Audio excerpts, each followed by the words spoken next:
Allora, stasera ci sarà una serata letteraria. Abbiamo la dottoressa Stefania Cuccu che ha inaugurato una collezione di libri molto interessanti, nei quali ha messo in luce dei personaggi che fanno parte della nostra quotidianità, i sardi. Quindi tutti coloro che in Sardegna hanno contribuito in qualche modo a divulgare la cultura, l'arte, oppure studiosi importanti. C'è Gigi Riva che è un atleta, c'è Luigi Nocrameda che è qui presente oggi, c'è Alessandra Solcinelli che oggi farà la padrona di casa, perché io, come sapete, nelle serate letterarie mi taccio, io mi occupo di saggia, quindi in questo caso non ho competenze per poter presentare una serata. E come potete notare, ho portato anche questi libri in questa collezione. Piano piano andrà ad arricchirsi, penso, poi ce lo spiegherà Stefania, e quindi vi invito a partecipare alla serata in qualità non di ospiti ma di partecipanti attivi, perché si tratta di letture di persone che tutti noi conosciamo, e quindi è sempre bene conoscere qualche dettaglio in più, qualche aneddoto in più delle nostre eccellenze sarde. Tutti mi sentite? Certo che sì, perché lo faccio apposta per arrivare all'ultimo degli ultimi, è vero, sulle donne. Nell'ultimo sarà la prima dottoressa Coggia, che saluto nell'ultima fila. Grazie Onebu per questa ospitalità, grazie alla scrittrice Stefania Cuccu e a tutte le persone di buona volontà che intervengono, diffondono le bellezze in Sardegna. Questa è una sede importantissima dove si fanno tante attività. Qualcuno mi ha detto cosa si fa qua, stavo cercando di spiegare, ma secondo me più che spiegare bisogna viverselo. Quindi c'è Pierluigi, c'è una Festa Dei, chiederete informazioni eventualmente vogliate aggiungervi all'associazione. Siamo qua a Pirri, intanto con due figli di Sardegna, due che saltano fuori come capelli a cilindro, presenti stasera. Uno, giusto appunto, è un frequente, un assiduo frequentatore di questa sede, ieri è caduto un po' ammaccato, vero? Ed è Luigino Camedda. Da questa parte abbiamo Veronica Scano che ci racconterà un po' di Verona. Ci sono io, chissà perché. In un bel romanzo sarebbero personaggi che saltano fuori dal romanzo. I personaggi, dovrei chiedere alla scrittrice Stefania Cuccu questi personaggi come te li sei inventati, però non se li è proprio inventati, o forse sì, perché Stefania è un'insegnante, è una psicologa, è una studiosa, una giornalista in procinto, Esagera sempre Alessandra, non credete a nulla. È una gesturese, i dolcetti che avete appena assaggiato sono creati dalle mani di Stefania, quasi rasenta la confezione. Prima di portarvi però nel mondo di Stefania vi dico che fa pure del bene in altri modi, racconta dei figli di Sardegna, illustri e ben illustri. Ci siamo Gigi Riva, siamo onorati di essere nel libro dove c'è Gigi Riva, ma abbiamo un sardo illustre perché lei è di Gesturi. E di Gesturi è doveroso far vedere questo, gioco, questo.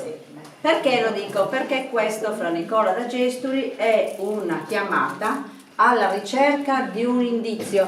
Avete visto che si è pronunciata da poco la Santa Sede sui fenomeni soprannaturali? Chi l'ha seguito? Chi non l'ha seguito? Dice la Santa Sede: soltanto noi diciamo quando sono veri oppure no, e soltanto a noi diremo cosa è il miracolo oppure no per certificarlo. Ricordiamo che c'è una trafila pazzesca sia per le apparizioni mariane che per le procedure e i procedimenti di canonizzazione. E per ora Fra Nicola da Gesturi è che cosa? Beato Fra Nicola da Gesturi, venerabile, beato poi santo, lo vedete qua. Siamo in attesa del miracolo. Il miracolo, quindi qua dentro ci sono le storie di chi dà testimonianza e poi ci sono dei numeri e riferimenti per chi avesse idea della parte mancante, che ovviamente poi verrà sottoposta a un vaglio pazzesco. La maggior parte di chi sta raccontando testimonianze sono tutte scartate e non si va avanti, lo sapete. Serve la preghiera per chi ha la fede o testimonianze per chi può portarne. Lo lasciamo qua, Fra Nicola veglia su di noi insieme agli dei della Sardegna pro. Mettiamola lì. Lo dico sempre in apertura perché è doveroso chiuderla anche questa storia di Fra Nicola. Da Gesturi sei arrivata a Cagliari, Stefania, ci racconti un po' di te. Bene, allora, all'inizio sempre la parte peggiore, ve lo dico subito, perché posso prepararla 100 volte a casa, poi me la dimentico. Comunque, mi dà l'avvio per dirvi che io sono di Gesturi e sono arrivata qui a Cagliari per motivi di studio, ho studiato psicologia, ma fondamentalmente sono un'insegnante di scuola elementare. Scrittrice, per caso, quando mi dicono questa parola mi stanno dicendo a me, ancora non mi sono abituata, perché alla fine ho iniziato a scrivere storie cioè ho iniziato così per caso a scrivere.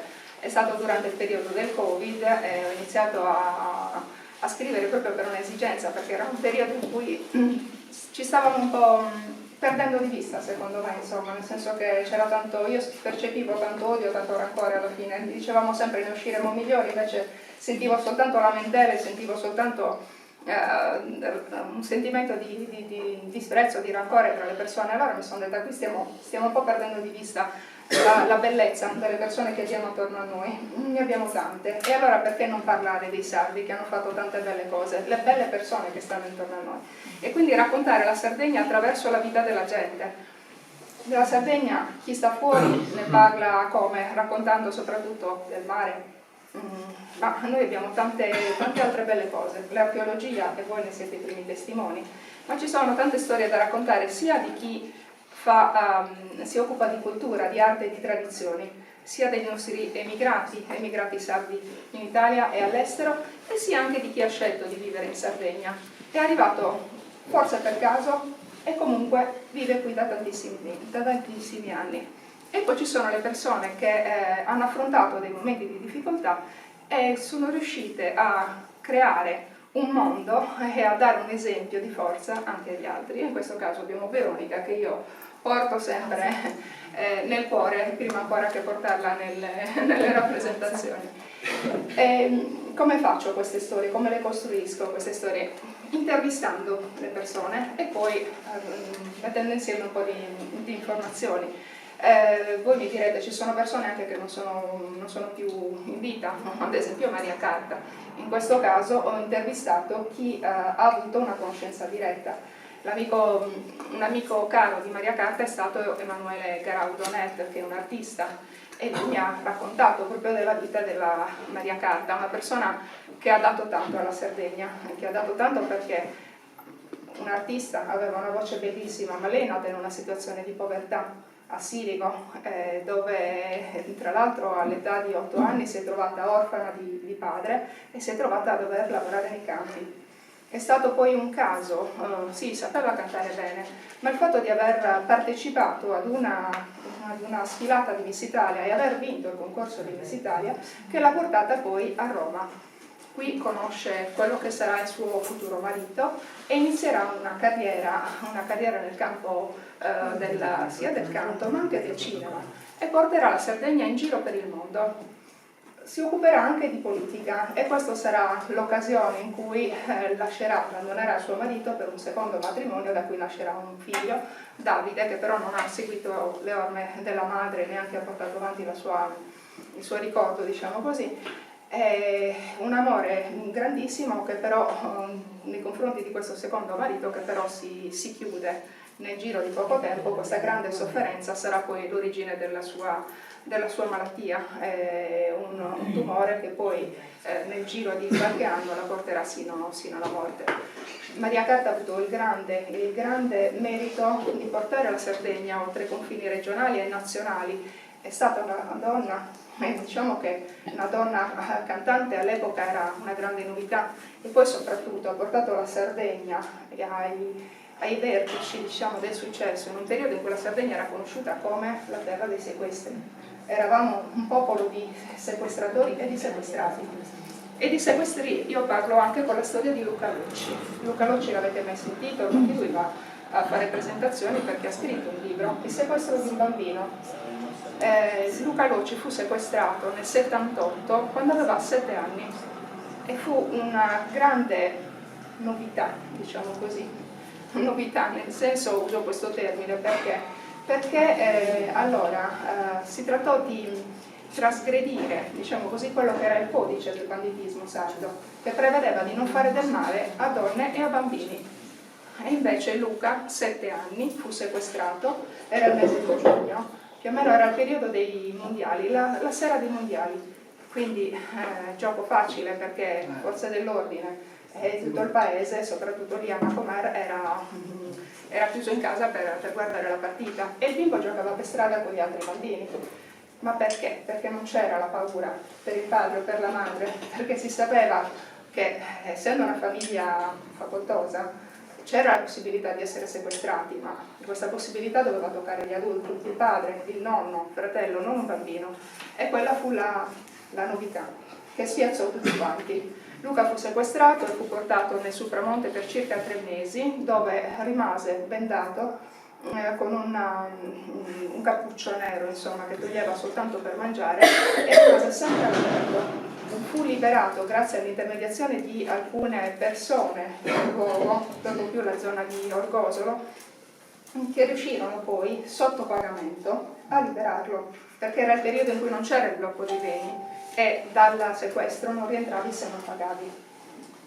Questo un elemento in più. Luca tra l'altro ora ha avuto il coraggio di scrivere e di raccontare questa storia, perché io ho provato a chiedere la testimonianza anche di altre persone, Silvia Melis, ma Silvia non si è rifiutata, ad esempio, anche nel suo caso fu una novità, una donna che fu sequestrata, e altre persone che comunque non se la sono sentiti di rilasciare la propria intervista. Fu il 78, vi ho detto prima, 78, ed era l'anno dei mondiali. Pensate che nel 78 invece in un'altra terra lontana, ma a noi vicina, perché comunque è la terra di emigrazione dei sardi, l'Argentina, stava succedendo qualcosa di importante, di cui ancora oggi si discute, si dice o si tace, anzi. Era l'anno della dittatura, tra il 76 e l'84, la dittatura che portò poi alla sparizione, i cosiddetti desaparecidos, di tanti argentini, forse pensando che la cosa non ci tocchi, ma voi pensate che l'Argentina era popolata al 50% da italiani e molti sardi, e ha toccato anche molti sardi. Perché ne parlo? Perché io per caso sono entrata in contatto con gli emigrati sardi in Argentina e con chi è stato vittima o comunque può essere testimone di quel periodo. Pensate che l'emigrazione italiana in Argentina comincia agli inizi del Novecento, quella sarda andiamo verso il 1950, perché dopo cioè la Grande Guerra, ma perché i sardi italiani si spostarono in Argentina, la terra promessa? Perché l'Argentina allora non aveva una grande produzione agricola, ma aveva tanti terreni, quindi dava questi terreni gratuitamente a patto che le persone si trasferissero in questa terra, prendessero residenza e coltivassero. E quindi tante persone si trasferirono. Tra queste c'è la storia bellissima di Cosimo Tavera, che parte da Ittiri verso Genova e poi da Genova verso l'Argentina con una nave che all'epoca impiegava 24 giorni di navigazione, pensate, e la sua valigetta di cartone. Partiva come operaio con un contratto di pochi mesi, ma in realtà rimase tutta la vita. Perché? Perché voi mi direte, un po' come tutti, partono e poi non rientrano più. Cosimo Tavera era partito con l'idea di lavorare, ma aveva anche un suo, un qualcosa che portava nel suo cuore, perché i suoi parenti, i fratelli della madre, erano partiti in Argentina ma non davano più notizie. Ora, è vero che stiamo parlando dell'epoca in cui prendere un telefono in mano forse costava uno stipendio, però magari una letterina una volta all'anno, invece qui non si era più saputo nulla. Anche lui che cosa faceva? Lavorava la mattina e la sera andava a mappare tutti i sardi presenti in Argentina. Riuscì così a individuare questi fratelli, questi zii, ma li trovò in uno stato di profonda indigenza. E da lì capì che non tutti i sardi che erano emigrati avevano fatto fortuna, molti erano caduti in povertà e per orgoglio, per dignità non avevano più dato notizia. Ecco che quindi lui porta avanti questa sua missione, che è quella di aiutare i sardi in Argentina. Crea quelle che all'epoca erano le case di mutuo soccorso, poi diventate i circoli degli emigrati sardi in Argentina, e addirittura diventa il presidente di federazione. Oggi ci sono 9 circoli in Argentina. Crea anche la sua impresa, è diventato anche un uomo ricco, dal niente è diventato un uomo ricchissimo e ha dato lavoro a tanti sardi e li ha aiutati anche da un punto di vista amministrativo, non solo lavorativo e economico. La sua è una bella storia. Lui arrivò, pensate, il 24, faccio sempre questa coincidenza di date perché tanto capita per caso, però arrivò il 24 marzo in Argentina del 49. Il 24 marzo del 76 invece ci fu la presa come si dice, il colpo di Stato, che portò poi alla dittatura. Cosa succede durante il periodo della dittatura? Un periodo abbastanza difficile, di cui è difficile anche parlare tutt'oggi. Perché io sono entrata in contatto con questo argomento, con questa tematica? Perché un bel giorno, durante i saluti che si facevano online tra gli emigrati, e io ero lì per fare il mio articolo di giornale, compare in videoconferenza ad Alai l'ex assessore al lavoro, che si occupa anche di immigrazione, e annuncia l'apertura di un nuovo circolo degli emigrati a Neuquén in Patagonia, e lì grande festa, grandi pianti e via dicendo. Io non capivo nulla perché tutta questa festa, cosa ci fosse dietro. Allora a Neuquén in Patagonia c'è Oscar Fava, questo è un cognome sardo, non è siciliano, però la sua storia è legata alla storia dell'immigrazione sarda. Perché? Perché durante il periodo della dittatura una certa Maria Maddalena Signorini Falchi, che era figlia di sardi, venne presa, catturata e torturata. Perché non faceva parte di nessun partito politico particolare, ma era studentessa in psicologia, e allora anche chi studiava psicologia, chi era il giornalista, chi studiava letteratura, capace di plasmare elementi, veniva considerato comunque un sovversivo e quindi andava eliminato. Fu liberata, ma all'epoca liberare non significava essere liberi e quindi tranquilli. Si poteva essere catturati anche una seconda e terza volta, quindi comunque la famiglia riuscì a ottenere la possibilità di farla partire e partì in Italia. Tutto il periodo della dittatura Maria Maddalena fu in Italia, tra la Lombardia, il Piemonte, la Sardegna, per poi tornare in Argentina dopo la dittatura. Qui conobbe Oscar Fava e nel giro di poco si sposarono, ebbero una figlia, ma Maria Maddalena non visse a lungo. Il tempo di mettere al mondo questa bimba e poi morì. La maggior parte delle persone che sono state vittime delle torture del periodo della dittatura non è vissuta a lungo, diciamo così, o chi è vissuto se non altro è vittima di problemi psicologici. Oscar che cosa fa? Oscar, un padre con una bimba di pochissimi mesi, si dà da fare per crescere questa bimba, la porta fuori dall'Argentina e ripercorre tutta la strada che aveva fatto Maria Maddalena. Va in Italia, Lombardia, Piemonte, Sardegna, e poi l'assessore lo convince a tornare in Argentina e a portare avanti quello che era il sogno della moglie, e cioè creare un circolo degli emigrati sardi in Patagonia dove non c'era nessuno. E lui così fa, dal 2004 avvia il suo circolo e ci rimette anche di tasca, perché effettivamente quando si avvia un circolo e viene riconosciuto dalla regione siamo finanziamenti, quando non è riconosciuto siamo in una situazione dove ci rimetti di tasca. Che cosa sta facendo? Che cosa ha fatto lui? Ha cercato di radunare tutti gli italiani presenti in Argentina attraverso la radio, un programma radio dove ogni tanto ci chiama pure a intervenire. E non solo questo, cerca di darsi da fare perché i figli degli emigrati sardi, perché oggi ormai parliamo di seconda e terza generazione, stanno cercando di avere riconosciuta la loro cittadinanza italiana, perché molti vogliono andare via. L'Argentina non sta vivendo un bel periodo, neanche adesso. Siamo in una situazione dove c'è tanta violenza, tanta povertà, e quindi molti vogliono andare via. Addirittura Oscar si occupa anche di fare corsi di italiano. Perché vi dico questo? Perché comunque la sua è stata un'opera bellissima che va ricordata e che va descritta come sardo, anche se lui sardo non era, ma la moglie è sarda che è stata vittima dei desaparecidos. E perché poi ha dato avvio, e poi è stata una bellissima storia d'amore, insomma, quella sembrava una storia, due anime destinate ad incontrarsi, insomma, questa donna che rientra per poco in Argentina, in quel poco riesce a sposarsi, a mettere al mondo una bimba e poi ritorna alla terra. Di storie belle, di anime destinate ad incontrarsi, ce ne sono anche altre da raccontare. Valentina Casalena, la conoscete? Nessuno. Mi sorprendo. Vediamo. Conoscono il marito, però conoscevano, anzi lo conosceranno per sempre. Che è la moglie di cosa, come si chiama? Vabbè, non mi viene il Nessuno. nome, ma lo so chi è.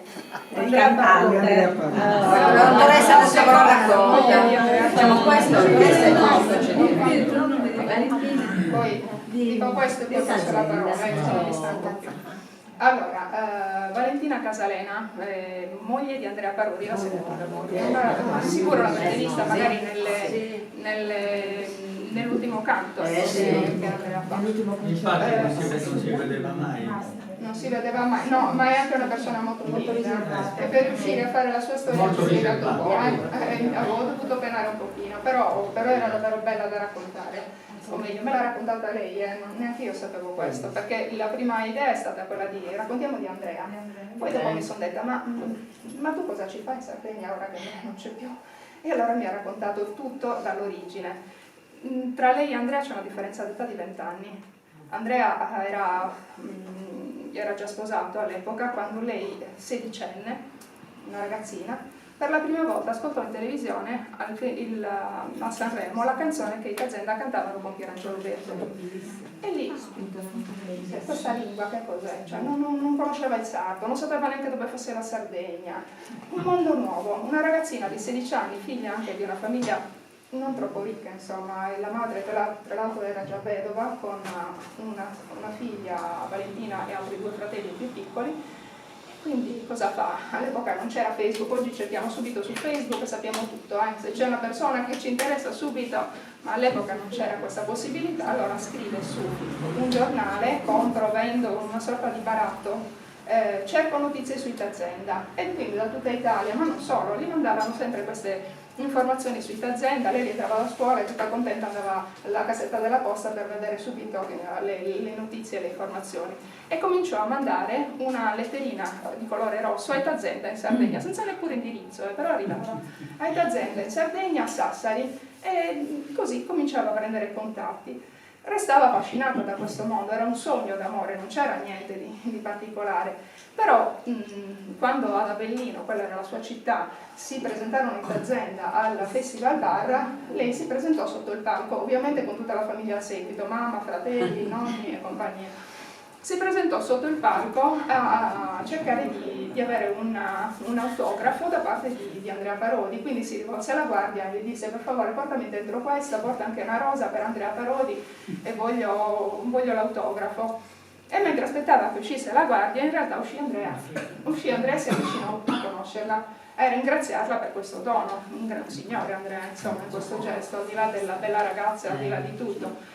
E questo fu il loro primo incontro, ma non portò ovviamente a niente. Parliamo di una ragazzina di 16 anni, 17 anni, che portava avanti però questo suo sogno nell'arco di tanti anni, perché l'anno dopo per caso si trovò a Roma, si trovò poi l'anno dopo in altre città, insomma. Lei barattava sempre con la mamma i soldi della gita scolastica per andare invece al concerto di Tazenda.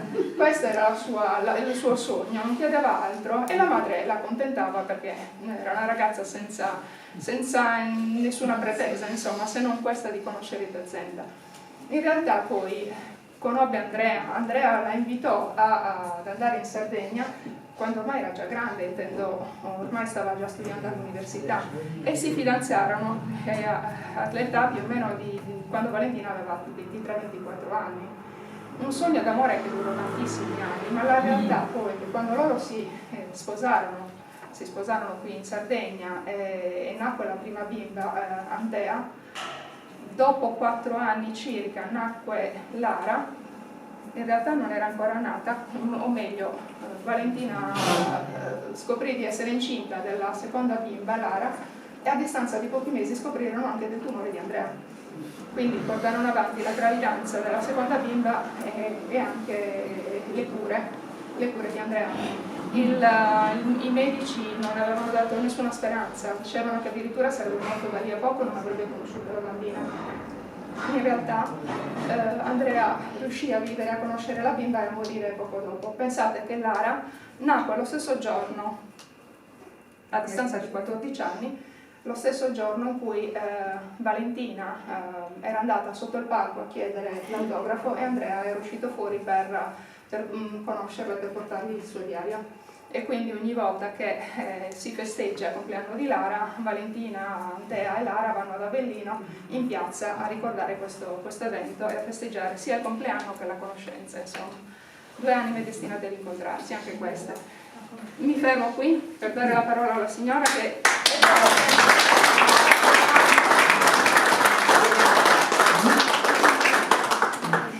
Poi ve le dovete leggere le storie, un po' crastulate, online, un po' andate dentro il libro e un po' ricostruite, perché lo sappiamo che non vi basterà soltanto l'intervista e la descrizione di 1, 2, 3, 4 libri di Figli di Sardegna che raccontano in totale n storie e n personaggi, assortite per le pari opportunità politiche di genere corrette tra uomini e donne di buona volontà. C'è tanto. Diamo subito quindi inizio al racconto di Veronica Scano, figlia di Sardegna. In quale dei 4? Nel secondo. Nel secondo. Veronica Scano, che qua ci dice innanzitutto, presenta qui la sua, fa vedere una importante creatura letteraria sua che ha titolo, una sua opera, che ha titolo è Vita, punto, perché noi siamo ingrati, diamo per scontato le cose, diamo per scontato di essere liberi, seduti qua, di poterci godere una serata. Ci sono tante altre situazioni. Non si deve mai far passare un minuto, un secondo, senza ringraziare. Veronica è la prova che la vita va onorata comunque, rispettata, e ci parla di una storia di vita, di interruzione e di ripresa. Sì. Veronica Grazie, Scano, figlia di Sardegna, Grazie. ti racconti da sola. Grazie Alessandra, grazie Stefania. Guarda, devi urlare, come ho Grazie. urlato io, qui i microfoni sono così, La mia è una storia di dolore e di rinascita. Di dolore perché quando la sclerosi laterale amiotrofica ha fatto il suo esordio nella nostra famiglia, mio figlio aveva 7 anni ed eravamo all'apice della nostra carriera, della nostra vita. Stavamo costruendo il nostro presente e il nostro futuro. Avevo, come si suol dire, raggiunto quella stabilità anche economica che ci faceva stare bene, sereni. La carriera, la famiglia. A verso ottobre-novembre del 2017 riceviamo la diagnosi di SLA, sclerosi laterale amiotrofica. Io non ne avevo mai sentito parlare, non sapevo proprio cosa fosse. La prima cosa che abbiamo fatto, come fanno tutti, che non si dovrebbe fare ma si fa, è andare su internet a cercare che cosa significa. E ci è crollato il mondo addosso, perché eravamo giovani, perché avevamo un figlio da crescere, tante cose. Quanti anni aveva il ragazzino? Filippo, 7 anni. Perché la gente dice che i genitori fino a 90 anni quando muoiono è uguale. Non è vero, a 7 anni è un'altra cosa. Non è così, effettivamente io ho perso mio padre, sono orfana di padre, avevo 11 anni e mio figlio ha perso il papà quando ne aveva 10. Per allacciarmi a questo io ho cercato di dargli tutto quello che a me è venuto a mancare, perché quando ti muore un genitore, sei così piccolo, vivi ancora una realtà molto fantastica, molto legata all'immaginazione, non ti rendi esattamente conto di quello che sta succedendo ed è successo, ma quando poi cresci questa figura ti viene a mancare, ti manca la stabilità, ti manca la solidità, ti manca tutto quello che è la quotidianità. E nello stesso anno anche mia madre ha ricevuto lo sfratto, quindi è stato un anno veramente devastante. Ivan ha scelto il decorso naturale della malattia, quindi non ha accettato nessun accanimento terapeutico, e questo ci ha comportato, rispettare la sua scelta per me è stato un dovere, però questo ci ha comportato anche tante difficoltà, soprattutto quelle economiche, e noi abbiamo perso praticamente tutto quello che avevamo messo da parte nella nostra vita per accudirlo, ci mancava tutto. Voi dovete immaginarvi senza l'uso più delle braccia, delle gambe, senza l'uso della parola, senza l'uso, niente, anche una mosca che ti va sul naso diventa pericolosa, inghiottire diventa pericoloso, non si poteva lasciare mai da solo, 24 ore su 24, ma eravamo giovani, quindi io stavo ancora lavorando. È stato molto difficile combaciare tutto, sia la vita di mio figlio che la vita di un malato. Cambia tutta la prospettiva di vita. E intorno a te hai tutte persone giovani, produttive, quindi ti ritrovi da solo. Noi ci siamo ritrovati da una vita piena di amicizie, piena di conoscenze e di tante cose da fare, a una vita di solitudine, perché è difficile badare alle esigenze di un ragazzino piccolo che doveva andare a scuola, che doveva andare alle festicciole degli amichetti.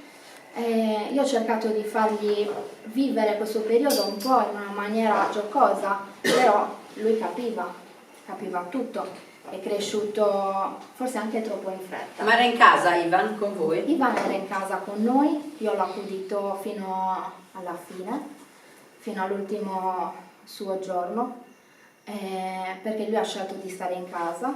Io ho rispettato la sua Quanti scelta. anni aveva Ivan in quel momento? E Ivan ha 48. 48 nel quando si è pieno. ammalato più piccolo, sì, 3 anni prima. Quanti anni aveva tuo figlio? Filippo ha 7 anni quando si è ammalato e 10 anni quando se n'è andato il papà. Come sono stati questi 3 anni che c'era anche il Covid dentro casa? Veronica, tanto non ti pesa raccontarle una cosettina così davanti a tutti un attimo?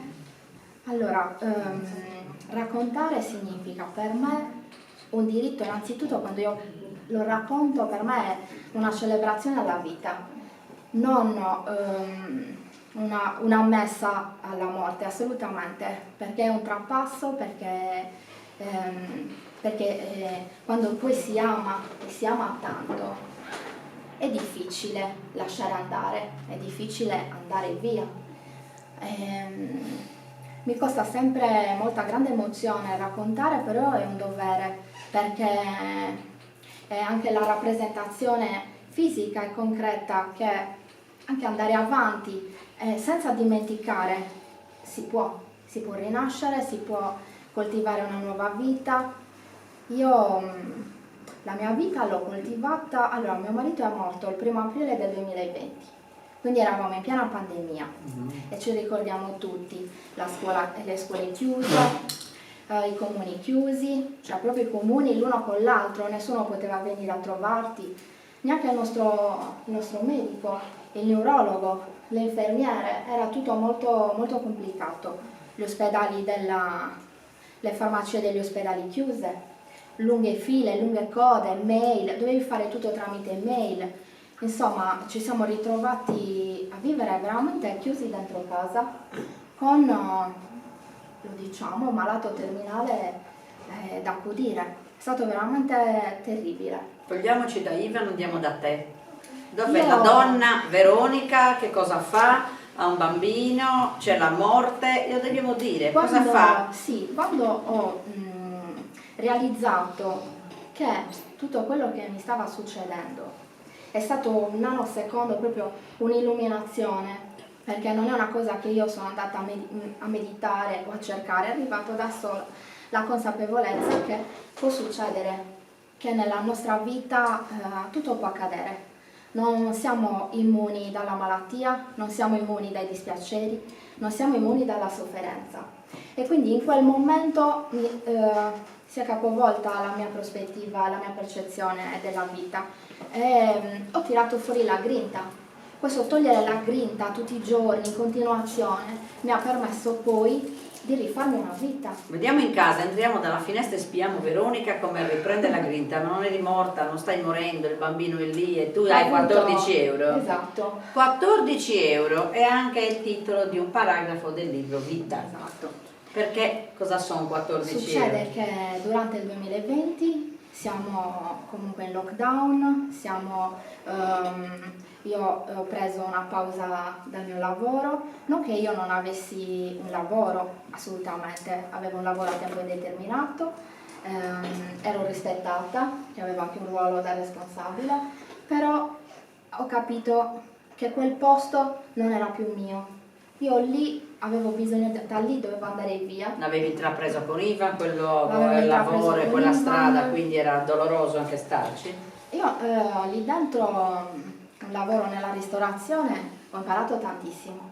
Ho imparato che cosa vuol dire produrre, essere produttivi, quindi ho imparato a non ragionare più da dipendente, ma in maniera autonoma. E quello mi ha permesso di fare il salto, di non avere paura. Ho iniziato dalle mie passioni, quelle che ho avuto, che mi hanno sempre salvato la vita anche quando è morto mio padre. Inconsapevolmente però disegnavo, coloravo, creavo, scrivevo, però quando è morto Ivan ero già adulta e l'ho elaborato in una maniera più consapevole. Ho pensato che forse da quella disegnare, da quello scrivere, potevo ricrearmi un lavoro. E così ho iniziato a disegnare, ho fatto un percorso di naturopatia, a caldo diciamo, perché volevo cercare di elaborare le emozioni subito, se no si sarebbero ristagnate dentro di me, sarei diventata dura.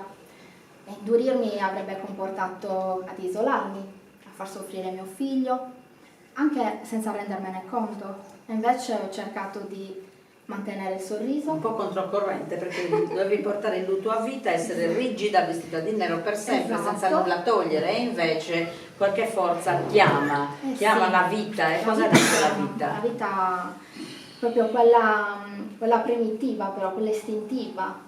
La vita mi ha detto di amare tutto dalla vita, anche i dolori, di essere consapevole che queste cose accadono. E anche Sardegna è anche un numero elevato. Sardegna è un numero elevatissimo e i sussidi, i supporti sono sempre meno purtroppo. Anche se tocca uomini e donne indifferentemente, età sempre più basse. E questo comporta grandi sacrifici perché c'è un'esigenza economica molto importante. Io ho disegnato e mi è venuto in mente.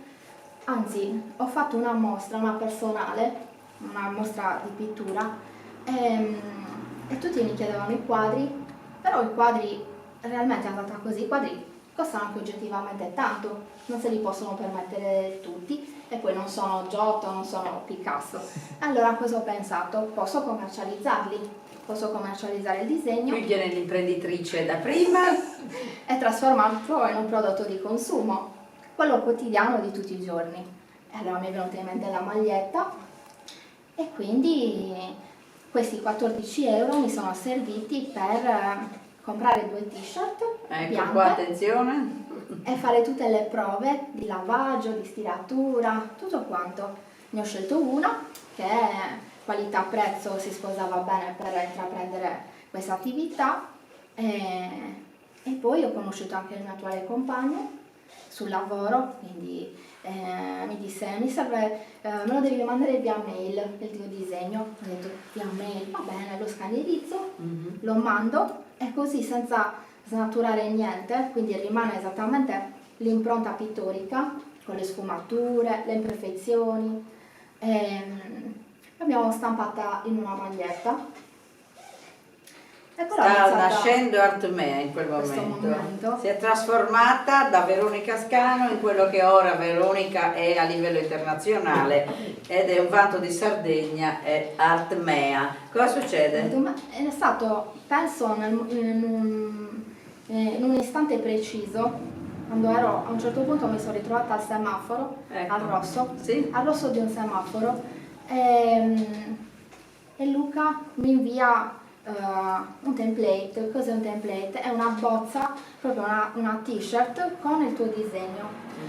Io inconsciamente ho iniziato a inviarlo a tutti quelli che conosco, Così. ma è una cosa che io ho fatto per gioia, perché per me è una cosa bellissima, mi è venuto proprio da piangere. Ho visto il mio disegno all'interno di un prodotto che potevo rivendere. Allora hanno iniziato a chiamarmi a fare le prenotazioni, ma in continuazione. Io la voglio nera, io la voglio bianca. Al semaforo verde, rosso di nuovo nasce Artmea. Oggi siamo nel 2024, sì. Artmea cosa ha vinto? È un brand, è un marchio consolidato, è arte, è arte, non è una stampa di altro. Non è una stampa, non è un copia e incolla, è un modo moderno di vivere l'arte oggi, un modo contemporaneo, di dare a tutti la possibilità di indossare un'opera d'arte pur spendendo una cifra giusta. È un modo anche umile di continuare a dipingere.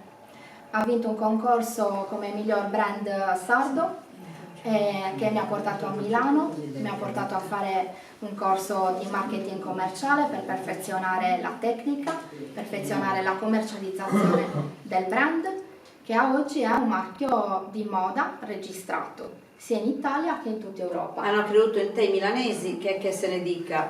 Cos'è successo nel frattempo con No, loro?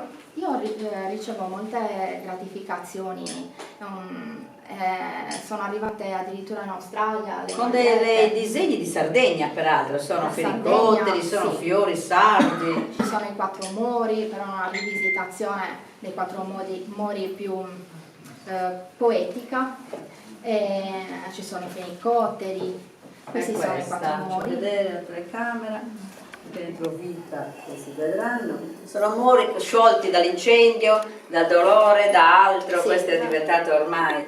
Sì, questo è il simbolo.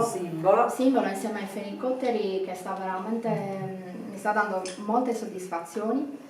Non che adesso sia più facile di prima, anzi adesso inizia il vero lavoro, ecco, più impegnativo, che mi porta 7 giorni su 7 a lavorare instancabilmente, però mi piace ogni volta che faccio qualcosa che mi fa stare bene, mi dà energia, mi ricarica, quindi dall'energia che crea energia poi riesco ad andare avanti. Dimmi la verità, le donne cosa ti hanno detto quando sei rinata subito? È un discorso un po' non ce ne sono qua, possiamo confessare, perché spesso sono le donne quelle che... Le donne che ti etichettano, ecco, che ti indicano, che l'uomo tende più a...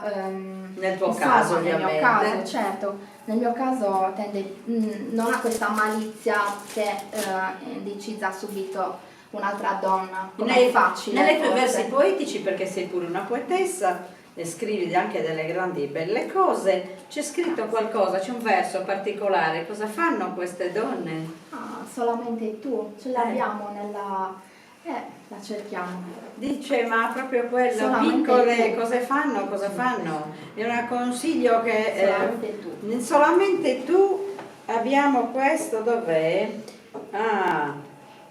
C'è scritto, solamente tu, mentre elabora varie, dice, cani feroci, occhi bianchi, mi inseguono in una sorta di onirica realtà, fanno a brandelli la mia anima, uomini nudi del loro sapere ignorano, donne frivole senza coscienza accusano. Questi versi, donne frivole senza coscienza accusano, sono rimasti incisi per me, e quindi ti chiedo perché, cosa ti hanno fatto? E ti è successo qualcosa? Ma succede a tante, lo sento da come stanno facendo, sento il respiro e i sospiri delle donne.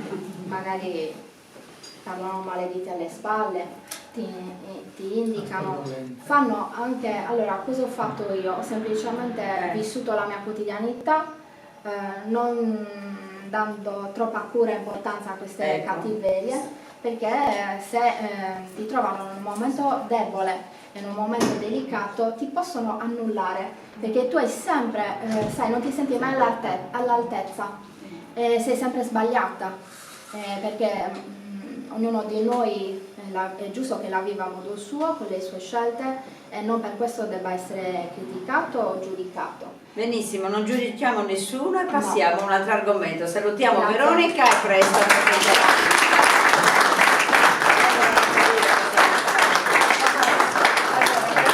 Abbiamo parlato di questi argomenti perché appunto la Sardegna è anche questo, e anche queste malattie purtroppo. Abbiamo il primato anche su sclerosi laterale amiotrofica, sclerosi multipla.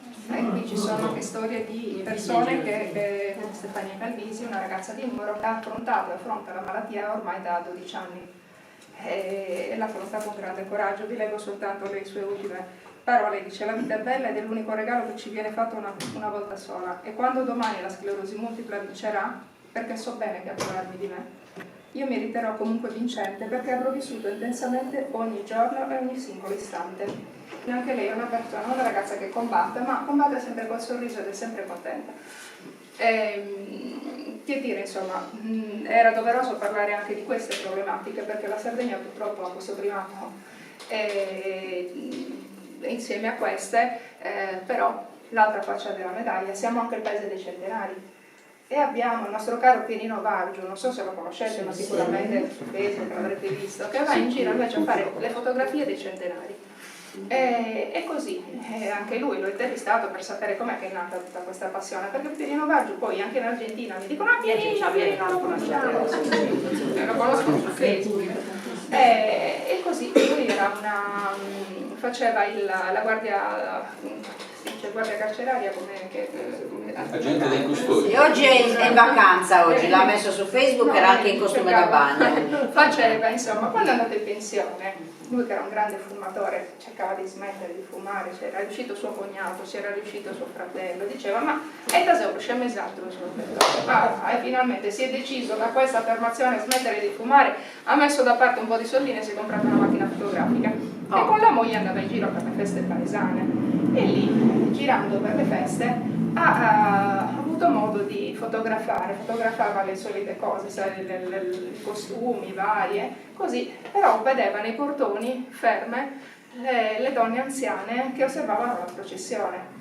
E cominciò quindi a fotografare questi visi, a fotografare le loro mani con i loro rosari, e da lì iniziò con la passione, tant'è che lo chiamavano dappertutto: vieni a fare le fotografie, vieni che c'è un centenario di qua, un centenario. È arrivato a 503. Ecco qui, e ne ha fotografato tantissimi. Ha fatto anche 2 libri forse, non mi ricordo più, tu Alessandra sei più aggiornata di me. Centenario di Sardegna. E poi ovviamente quando vai a chiedere andate a chiedere a un anziano qual è il segreto della longevità, quale può essere secondo voi? Gli uomini raccontano i femminasa. Sono più longeve. No, di che grazie alle femmine, alle donne, perché arrivati a 100 anni. Però le donne non dicono la stessa cosa degli uomini. Le donne non Questo deve intendere, io non dico altro. Vabbè, questo è stato detto. Qualche volta vinciamo noi. Qualche volta vinciamo noi. Infatti, qualche volta diciamo noi. Dai dati scientifici mi dispiace, l'altro giorno c'è stato abbiamo fatto sia in sala settecentesca nella biblioteca universitaria che al comune di Elmas, abbiamo portato 500 volte 100 di Pierino Vargiu, che dopo la tua bella spinta continua ad andare ancora oltre, e c'è stato peraltro un incontro anche con esperti scientifici e medici dello specifico, che poi avevano le varie teorie, che fosse genetica, che fosse fortuna o la luna, quindi non lo sappiamo del tutto, non c'è stata una risposta sul perché. Il centenario di 106 anni ha detto: boh, ci sono arrivato, per fortuna, ho fatto anche un'intervista, però c'è ancora Luigino Camenda che ha 25 anni da fare per arrivare a essere intervistato come centenario di Sardegna, eccetera eccetera, e quindi direi che diamo spazio un po' al maestro Camenda, lo introduce la dottoressa Cucù. Tu l'hai commentato.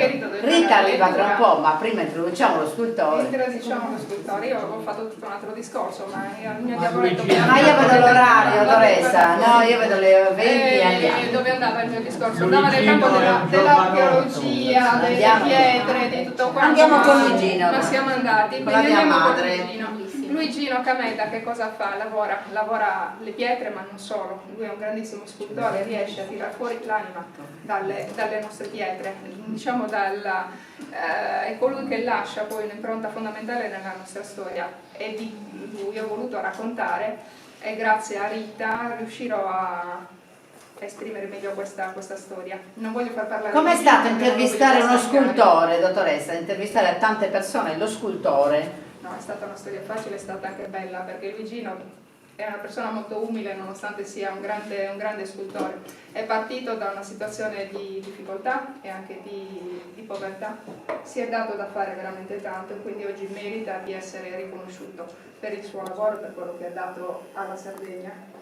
Grazie Luigino. A te la Maestro Comeda, un abbraccio. Rita Lomardo viene qua verso favore della telecamera e ci racconta, grazie Rita per questa tua disponibilità, ci racconta di Luigino Camedda, così come figlio di Sardegna, Stefania Cuccu ce lo rappresenta.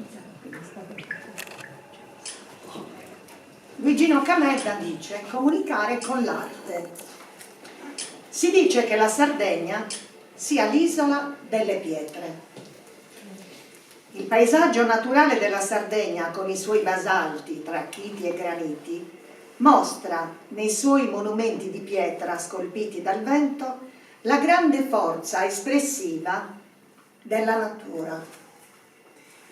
Con le pietre i nostri antenati hanno dato origine alla più antica civiltà nuragica. Con le pietre hanno preso forma le chiese romaniche, le più belle della storia della nostra architettura cristiana. E, sempre dalle pietre, prendono forma le più belle sculture di Luigi Camedda. Luigi Camedda è uno scultore sardo, apprezzato in tutto il mondo. Il cortile della sua abitazione a Quartucciu è come un museo a cielo aperto. Ma per conoscere a fondo questo singolare artista bisogna partire da lontano. Nasco a Villa Urbana da una famiglia di contadini e già da piccolo mi dedicavo all'agricoltura. Facevo la semina, mietevo e facevo la raccolta. Al mattino frequentavo le scuole elementari e al pomeriggio andavo in campagna a zappare la terra. Da grandicello ho continuato. Allora non c'erano le scuole medie, si arrivava sino alla sesta e quindi d'estate ed inverno, grazie a degli amici di famiglia, andavo a pascolare i buoi. Talvolta dormivo in campagna, coricato su una pianta di lentischio o vicino ai nuraghi, perché mi capitava di portare il bestiame anche lontano e mentre osservavo queste opere meravigliose, pensando alla bravura dei nostri avi nel realizzare i nuraghi, sognavo un giorno di realizzare qualcosa di bello modellando la pietra. Ho sempre fatto una vita di sacrifici. Andavo in campagna con un pezzo di pane e poi mangiavo ciò che trovavo in natura, come la frutta che cresceva sugli alberi. All'età di 16 anni decisi di emigrare seguendo la strada dei miei amici a Legnano, dove ci avevano promesso il posto di lavoro, ma nella realtà non c'era nulla. Così trovai posto in una fonderia e lavoravo la notte. Dormivo di giorno in un alberghetto di amici per risparmiare. Dopo aver trovato lavoro alla manifattura di filati, mi diedero anche un piccolo alloggio. Nonostante il lavoro fosse stancante, alla fine di ogni giorno andavo a fare straordinari in officina. La mancanza della Sardegna era forte e a 18 anni decisi di rientrare. Grazie ai soldi accumulati con quel lavoro, mi comprai un terreno e volli continuare i miei studi in quelle che allora erano diventate le scuole medie. Ricordo che studiavo tanto, avevo la media dell'8, del 9 e non potevo permettermi di farmi rimandare né bocciare, perché rimandare significava non poter andare a lavorare d'estate in continente, in un ristorante, dove facevo il lavapiatti. Dopo le scuole medie mi iscrissi all'Istituto d'Arte, dove presi la maturità di arte applicata. Ero bravo in pittura, ceramica e scultura e così, dopo la maturità, un ingegnere affermato in quel periodo mi prese come responsabile dello studio. Questa esperienza mi fece crescere tantissimo. Mi permise di comprendere e apprendere la progettazione, mettendo insieme la funzionalità interna con l'estetica esterna. Geni Rugi, il carcere, il tribunale, via Ismaglia. Sono creature del maestro Cammeda, che voi forse non lo sapevate. I quartieri di Cagliari sono qua anche per Luigino Cammeda. Vennero progettati dal nostro studio. Nel tempo libero portavo avanti la mia passione, la scultura. Il giardino di casa era il mio laboratorio. Amavo e amo lavorare la pietra, una pietra particolare, quasi inedita, la cui composizione va tra il calcare e i sedimenti marini. Segreta. L'avevo scoperta facendo una strada di penetrazione per andare a Monte Arci, quelle che sono le zone basaltiche della Sardegna. Amo lavorare le pietre perché per realizzare una scultura non faccio violenza alla natura, le trovo lì, pronte per essere lavorate. Se le guardi con attenzione, ciascuna ti regala un'indicazione precisa. Lì il mio lavoro è semplice. Quella pietra va solo aiutata a liberarsi di ciò che custodisce al suo interno. Le pietre, in numerose sculture, possiedono un'anima, intesa come energia di varia origine, anche divina. Sono il simbolo di vita e possono rappresentare l'asse del mondo. La solidità, l'eternità, i legami sociali spesso espressi nella costruzione di edifici che permettono alle persone di riunirsi in società umane. Luigi le plasma e nelle sue mani la pietra si anima, si spiritualizza. La sua arte si potrebbe definire come il dono di far parlare le cose inanimate, dando voce a chi non ce l'ha. Anche le pietre hanno un'anima. Ognuna di loro sembra che oggi mi suggerisca cosa fare. La materia stessa mi suggerisce la sua anima. In pietra ho realizzato il busto di una donna, animali, il busto di guerriero, l'immagine di una donna in costume e ho fatto una Madonna. Il suo linguaggio Anche una filanzana. Il suo linguaggio evoca stati d'animo, penetra nell'essenza delle cose e svela l'essenza dei fenomeni, come se le pietre aspettassero lui per conferirgli quella nobiltà che altrimenti non riusciremo a cogliere. Luigi studia e si documenta. Non è un imitatore, ma un creatore unico e originale. Camminando per il suo laboratorio ci si imbatte in opere che richiamiamo fortemente le caratteristiche della Sardegna, la sua terra madre, e capita sovente di sentirsi colpita dalla sindrome di Stendhal, perché i suoi sono lavori di straordinaria bellezza, sculture vive che si animano al nostro sguardo, trasmettendo la stessa energia primordiale che permette al loro demiurgo di crearle. Tra le sue opere troviamo anche le sculture in legno, in bronzo e in ceramica. Ormai da molti anni Luigi Cammeda scolpisce ogni giorno. Quasi tutto è rigorosamente realizzato sulla pietra più dura, perché solo così il messaggio può resistere in eterno. Luigi Cammeda ha esposto le sue opere in ogni angolo del mondo e le sue sculture hanno raggiunto quotazioni importanti. Adesso il suo sforzo maggiore è rivolto a tramandare la sua arte ai posteri. Ho fondato un'associazione culturale a Quartucciu che esiste ancora e si fanno corsi di design, pittura e ceramica, che ogni anno ruotano attorno all'associazione una quarantina di persone. Sin dall'età della pietra l'essere umano ha sperimentato l'urgenza di rappresentare il suo vissuto, comunicandolo attraverso forme visive che restassero impresse nel tempo e che potessero perdurare nelle generazioni. L'importanza di comunicare con l'arte, in fondo, non risponde solo al desiderio di inondare il mondo di bellezza.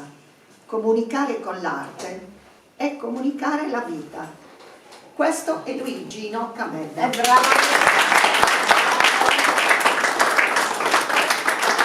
Maestro Camedda, so che sei un po' ammaccato, se vuoi venire qua così ti vedono anche il volto, altrimenti lui ci tiene a essere visto anche. Se lo aiutate un attimo, perché il maestro reduce di un capitolo 3, 4, 5 ieri. Le montagne russe. Oh, perché io lo so che voleva essere da questa parte. Allora io vi ringrazio tutti della presenza, questa cosa qui un po' anche dedicata a tutti voi, però io ringrazio tantissimo, diciamo, la nostra scrittrice che ha colto nel pieno quello che io so. Diciamo, questa cosa qui io ce l'ho avuto sempre dentro e finalmente dopo tanti anni sono riuscito un po' a tirar fuori quello che di me c'era di importante dentro. E quindi diciamo, non è che sono molto, scusate. Lo sappiamo, infatti per quello ti ho chiamata, per piangere un po'. Emozionato. Però dico, Io so dov'è. Io spero che della mia arte che tutti possano prendere e beneficiare, e quindi io ancora mi sento di dare molto di quello che dovrò ancora esprimere. Comunque in tutti i casi ringrazio ancora tantissimo alla nostra Stefania Curcu.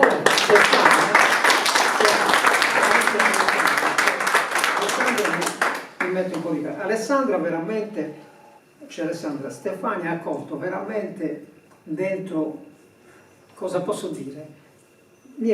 Praticamente ha tolto veramente qualcosa che io un po' molto non riuscivo a tirar fuori, però lei è riuscita nell'intento. Io la ringrazio tantissimo per questo suo dono.